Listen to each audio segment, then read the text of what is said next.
This is Appalling News, your most trusted source for fake real news. I'm Paul Chatto.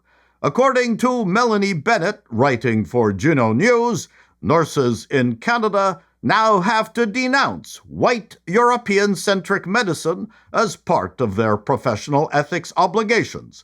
The Canadian Nurses Association's 2025 Code of Ethics for Nurses denounces what it calls the white European-centric foundations of modern medicine and compels nurses to adopt a broad set of radical progressive beliefs as part of their professional duties.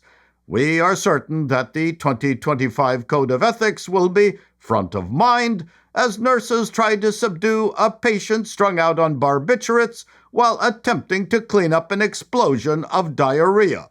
Canadian nurses are now required to align their conduct with social justice, gender ideology, indigenous belief systems, and climate activism, because as they scrub up and prepare for a day of insanity punctuated by verbal abuse from attending doctors, nurses will be most concerned with misgendering a glue-sniffing trans woman or smudging rituals for an Indigenous person who has just lost a limb. Under the social justice section, the code states that nurses must apply a planetary health lens to their care, instructing nurses to understand the interconnectedness between human beings, plants, animal species, and non-living entities. None of this makes any sense. What is a planetary health lens? Of course, we're connected to plants and animal species. We eat them. These are made-up progressive ideas designed to lend authority through nonsensical vocabulary. We are very much looking forward to nurses having to deal with non-living entities, which probably means dealing with seniors suffering from dementia who think you're their long-dead brother Edward. It's time nurses denounce white European-centric medicine and resurrect popular cures such as burning tongues to draw diseases out of the body, drilling into the skull to release bad spirits, and tobacco smoke enemas for drowning victims, giving new meaning to blowing smoke up your ass. More proof that Canada is circling the global drain of irrelevance. Next up, WNBA All-Stars wear Pay Us t-shirts amid ongoing CBA deal negotiations. A sports league filled with stars such as Lisa Leslie, Candace Parker, Cheryl Swoops, Dawn Stanley, Gabby Williams, and Brittany Griner, all of whom no one has heard of, except for Griner, only because she was jailed by the Russians for drug possession.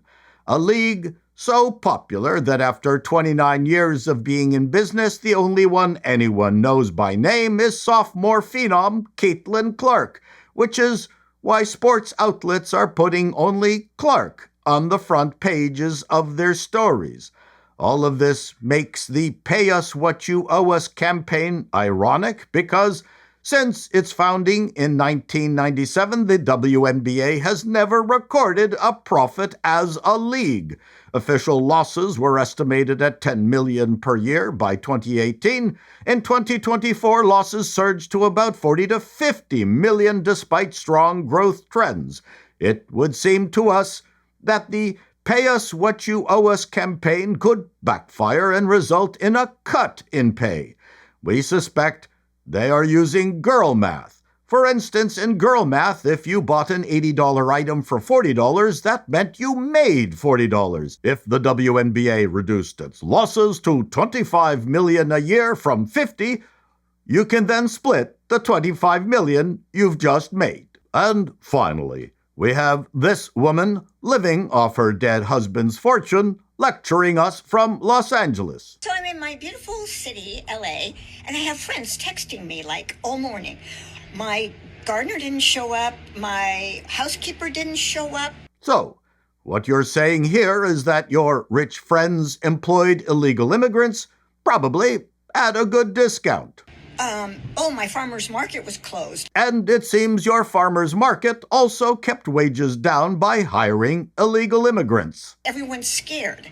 By scared, do you mean your friends getting caught harboring illegal immigrants, or the immigrants getting caught and deported? We think it's the former. Well, this is not going to just happen in LA.